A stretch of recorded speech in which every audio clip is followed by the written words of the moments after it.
Hi, Maddie and Eli. Daddy here again, coming to you from what is looking like being the end game of the big global lockdown. But either way, I hope you guys are still really well. Today, for something a little left off centre, a little unusual. Several months ago, before the whole pandemic, I started asking. I thought it might be fun to compile a little video diary of my colleagues, people I've worked with, telling funny anecdotes about the times they worked with me. This was, of course, before I started doing the vlog for you about my life and about general other things. But of course, the lockdown gave everyone more time, especially musicians, to do these things. So people have been sending them in to me via WhatsApp or email or Dropbox or various other file sharing things. And here is the first installment, which I've put together of some of my friends and colleagues telling funny stories about me, your dad. So enjoy and speak to you soon. Hi Eli, hi Maddie. I hope you're keeping safe and you're well during the lockdown, and I hope you'll find this video. I'm Akiko. You don't know me, but I've heard lots about you from your dad, Ezra, and he misses you and loves you so much. I've known your dad from school since many years ago. At first we only knew of each other because I was quite a bit younger than him. But probably around 10 years ago, thanks to Facebook, we started chatting and we met up a few times. Your dad is so funny and he's a talented musician, and he kindly offered to play at our wedding reception in 2011. He played and sang many pieces for us, including my husband Michael's first ever composition called Guess What? Itchy Feet. The way your dad played was so funny and everyone laughed, but sadly we haven't got that recording, so we have to ask Michael and our little boy Ernie to play it for us. Here it is.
Hello there, Eli. My name is Sean, and I work with your dad on the opera galas that he does for charity. And I'm the one that's lucky enough to get to sing all the comic songs, like this one.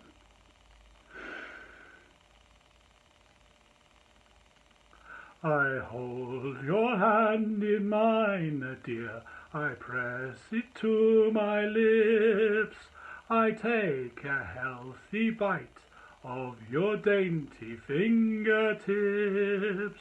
My joy would be complete, dear, if you were only here, but still, I keep your hand as a precious souvenir. It's great fun working with your dad on these concerts. He really is a fantastic singer, an outstanding musician, and a brilliant singing teacher as well. So all the very best to you, young man. And all it remains for me to say is bye. Hi Lei, I just wanted to say that your father is a great person. He has a great heart and is my friend. Hi Eli, I worked with your dad on Carmen with Brent Opera and many other concerts and a lot of times at New Unity. And we used to have a lot of time playing together and singing together actually. And I'm trying to think of a funny story. The funniest was probably when we were supposed to have rehearsal and he was supposed to let us into the church, and we kept knocking and we thought he was there, but the doors were locked. And after a while, a very tired Ezra came to the door and opened the door for us because he'd fallen asleep. And so we started rehearsal a bit late, but it was great. And your dad is an amazing singer and pianist and is such a great musician, and it was awesome to make music with him. And what I'm really thankful to him for is that he opened me and opened my heart out to opera. I wasn't really much into opera, more of an art song person, and he heard in my voice that I could do it. And if it hadn't been for him, I wouldn't really have given it a try. And so I'm just really, really thankful for that. And I think that's what I have to say for today. This is Neil Edelsten talking all the way from his garden in the wilds of Aberdeenshire, Scotland. Some years ago, your dad, Ezra, taught me piano and composition, and very good he was at it. Maybe one day, when you grow up, you'll be as talented as your dad and perform to the world. Hi Eli. The last time I worked with your dad, he gave me a huge build-up for the last piece. It was great, but it was quite funny as well, because I had a huge pressure of expectation. The singing wasn't too bad, but I started scrambling the words because I was nervous. Once I'd started, I just kept on scrambling them. I was taking the words from all over the place. So that was the day I sang scrambled Elton John. It serves my right though. It was just retribution, because I'd laughed at your dad when he was singing Andrew Lloyd Webber at the last concert we did. He was accompanying himself and he forgot to come in with the singing. So we all had a good laugh at that. But I guess the lesson is, I need to concentrate on what I'm doing, and not criticise your dad, because he is quite good. He does know what he's doing. So, hope you like the apple blossom. Bye, Eli. Hi, Eli. I'm Kirsty, and I've been with your dad this weekend. We came to the seaside here. I mean, it doesn't look like this. It's a bit miserable and rainy today because it's the winter. Okay, we've been doing a show called The Gondoliers, and your dad's been playing the piano and making us all sing brilliantly. And it's been lots of fun, apart from the fact that he had a great big fire in his house and everything's gone black. And he smells like smoke when you go near him now. Apart from that, he smells lovely, just smoky. Cast of Gondoliers!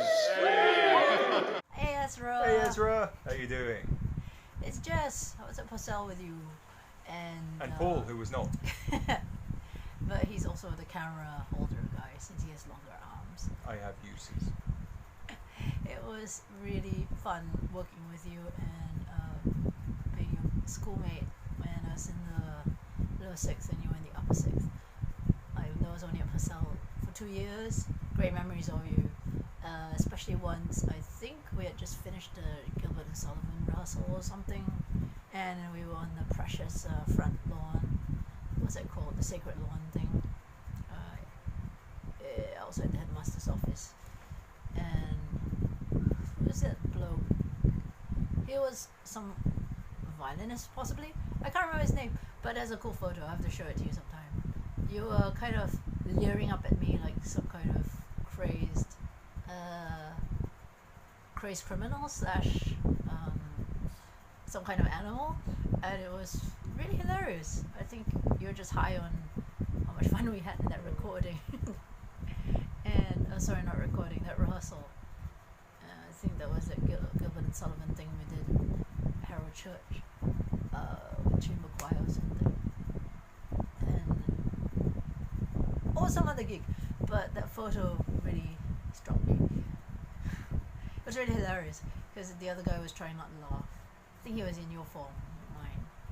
But you had a great look there, and I was just trying not to laugh my head off. That's why I remember of you always really hilarious and always making us laugh in sometimes scary fashions. So that's your legacy. Hope this helps. Okay, and for me, well, obviously I've only met you once, so I don't remember an awful lot. What I do remember is that you're fatter than me, which is good, but you also have more hair than me, which is not so good. Oh well. Is it? And we're wearing matching Sesame Street 50-year anniversary anniversary run shirt, which was an absolute disaster of a run. Yeah, and it's incredibly uncool to wear matching tops, so it had to be done. Alright, cheers me. Bye! Well, this is a story from when we were at college. Ezra, me and Andy used to go across to the Imperial College and be very drunken and debaucherous, and we used to sing the opening from the Othello by Verdi, the Esultate, and upset everyone over there, but we used to have a lot of fun, and that was just one incident of many we had when we were at college. The MD for Rizalka, when we did Rizalka 18 months ago, and he was an amazing MD and everybody thought he was brilliant, and Helen says he's fantastic because he allows sopranos to breathe. I didn't particularly notice this, but then I don't breathe because obviously I'm not that sort of soprano. And yeah, and he's a really, really good MD, and so we all loved him, and he was very patient with everybody, especially the people who are not so good, and he really helped everybody. But the only thing I would say is don't let him make you page turn, because he tuts all the time and he sweats all over the place, and that's not very nice. The cast of Ballo! So that was fun, and Daddy loves you always. Mwah.